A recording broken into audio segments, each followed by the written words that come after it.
Hi, ನಾನು ದಿನಚರಿ. ಇವತ್ತು ಮನೇಲಿ ಬನ್ಸಿ ರವೆ ಉಪ್ಪಿಟ್ಟು ಹೇಗೆ ಮಾಡೋದು ಅಂತ ತಿಳ್ಕೊಳ್ಳೋಣ. ಸ್ವಲ್ಪ ಕರಿಬೇವು ಸೊಪ್ಪು, ಕಡಲೆಬೇಳೆ, ಸ್ವಲ್ಪ ಸಾಸಿವೆ, ಸ್ವಲ್ಪ ಜೀರಿಗೆ, ಸ್ವಲ್ಪ ಕಾಯಿ ತುರ್ಕೊಂಡಿದ್ದೀನಿ. ಹಾಗೆ ಸ್ವಲ್ಪ ಕೊತ್ತಂಬರಿ ಸೊಪ್ಪನ್ನ ಕಟ್ ಮಾಡಿ ಇಟ್ಕೊಂಡಿದ್ದೀನಿ. ಸಣ್ಣದಾಗಿ 2 ಈರುಳ್ಳಿನ ಉದ್ದುದ್ದು ಹಚ್ಕೊಂಡಿದ್ದೀನಿ. ಸ್ವಲ್ಪ ಬೆಳ್ಳುಳ್ಳಿ ಜಜ್ಕೊಂಡಿದ್ದೀನಿ. ಹಾಗೆ ಒಂದು ಟೊಮೊಟೊ ಚಿಕ್ಕದು, ಹಾಗೆ 3 ಹಸಿಮೆಣಸಿಕಾಯಿನ ಕಟ್ ಮಾಡಿ ಇಟ್ಕೊಂಡಿದ್ದೀನಿ. ಸ್ಟವ್ ಹಚ್ಕೊಂಡಿದ್ದೀನಿ.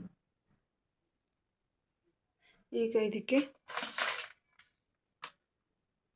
ದುರ್ಗಾ ಇಂಡಸ್ಟ್ರಿದು ಬನ್ಸಿ ರವೆ ಹಾಕುತ್ತಾ ಇದ್ದೀನಿ. ಇದನ್ನು ರವೆನ ನೀಟಾಗಿ ಫ್ರೈ ಮಾಡ್ಕೋಬೇಕು. ರವೆನ ಹುರ್ಕೊಂಡಷ್ಟು ಉಪ್ಪಿಟ್ಟು ತುಂಬ ಟೇಸ್ಟಿಯಾಗಿ ಬರ್ತದೆ. ಚೆನ್ನಾಗಿ ಹುರ್ಕೊಳ್ಳೋದು ಅಂದರೆ ಸೀಸೋದಲ್ಲ, ಸ್ವಲ್ಪ ಕಲರ್ ಬರೋ ಥರ ಹುರ್ಕೊಳ್ಳೋದಷ್ಟೇ.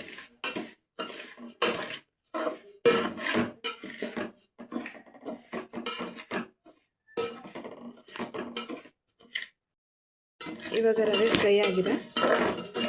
ಈಗ ಇದನ್ನು ಬೇರೆ ಒಂದು ಬಾಣಲಿಗೆ ಎತ್ತಿಟ್ಕೊತೀನಿ.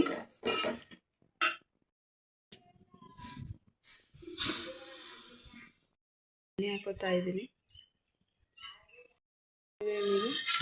ಸಾಸಿವೆ, ಕರಿಮೆಣಸು ಮತ್ತು ಕಡಲೆಬೇಳೆನ ಹಾಕೊಂಡು ಇಟ್ಕೊತಾ ಇದ್ದೀನಿ.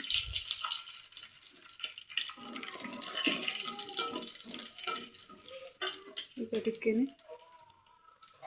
ಈರುಳ್ಳಿ ಹಾಕೋತಾ ಇದ್ದೀನಿ. ಈರುಳ್ಳಿ, ಬೆಳ್ಳುಳ್ಳಿ, ಹಸಿಮೆಣಸಿನ್ಕಾಯಿ ಇವನ್ನೆಲ್ಲ ಫ್ರೈ ಮಾಡ್ಕೊತಾ ಇದ್ದೀನಿ.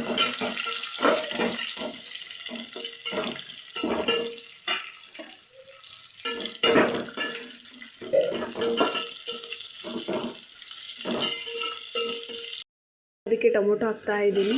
ಅದನ್ನು ಕೂಡ ಫ್ರೈ ಮಾಡ್ಕೊತಾ ಇದ್ದೀನಿ. ಟೊಮೊಟೊ ಹಾಕೊಂಡು ಇದಕ್ಕೆ ಕೊತ್ತಂಬರಿ ಸೊಪ್ಪು, ಸ್ವಲ್ಪ ಕಾಯಿ ತುರಿದಿರೋದೆಲ್ಲ ಹಾಕುತ್ತಾ ಇದ್ದೀನಿ. ಅದನ್ನು ಕೂಡ ಮಿಕ್ಸ್ ಮಾಡ್ಕೊತಾ ಇದ್ದೀನಿ.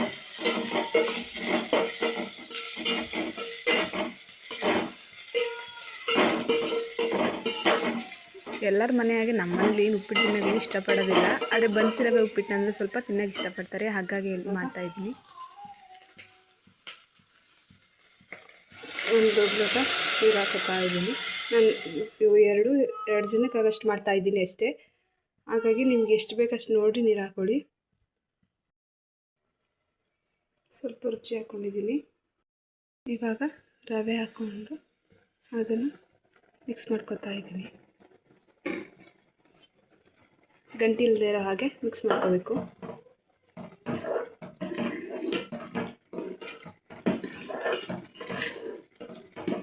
ಸಿಮ್ಮಿಗೆ ಬೇಯಿಸ್ಕೋಬೇಕು. ಗಂಟೆ ಇಲ್ಲದೆ ಇರೋ ಹಾಗೆ ಚೆನ್ನಾಗಿ ತಿಳ್ಕೊಂಡು ಬೇಯಿಸ್ಕೋಬೇಕು.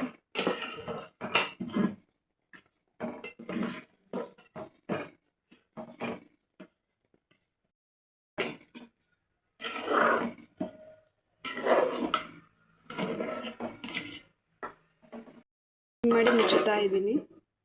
ಸ್ವಲ್ಪ ಒಂದು 5 ನಿಮಿಷ ಸಣ್ಣ ಉರಿಲಿ ಅದನ್ನು ಬೇಯಿಸ್ಕೊಂಡ್ರೆ ಆಯಿತು. ಇವಾಗ ಇದು ರೆಡಿಯಾಗಿದೆ. ಇವಾಗ ಹಾಕೊಂಡು ತಿನ್ನೋದೆ.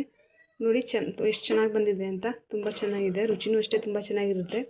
ಯಾರು ಉಪ್ಪಿಟ್ಟು ತಿನ್ನೋದೇ ಇಲ್ಲ ಅಂತಾರೆ, ಅವರಿಗೆ ಈ ರೀತಿ ಬನ್ಸಿ ರವೆ ಉಪ್ಪಿಟ್ಟು ಮಾಡಿಕೊಡಿ. ತುಂಬ ಇಷ್ಟಪಟ್ಟು ತಿಂತಾರೆ. ಇದೇ ರೀತಿ ಸಿಂಪಲ್ ಅಡುಗೆಗೋಸ್ಕರ ನನ್ನ ಚಾನಲ್ನ ಸಬ್ಸ್ಕ್ರೈಬ್ ಮಾಡ್ಕೊಳ್ಳಿ. ಹಾಗೆ ನಿಮಗೆ ಇಷ್ಟ ಆದರೆ ಮನೇಲಿ ಟ್ರೈ ಮಾಡಿ ಹೇಗಿತ್ತು ಅಂತ ಕಮೆಂಟ್ ಮಾಡಿ. Thank you.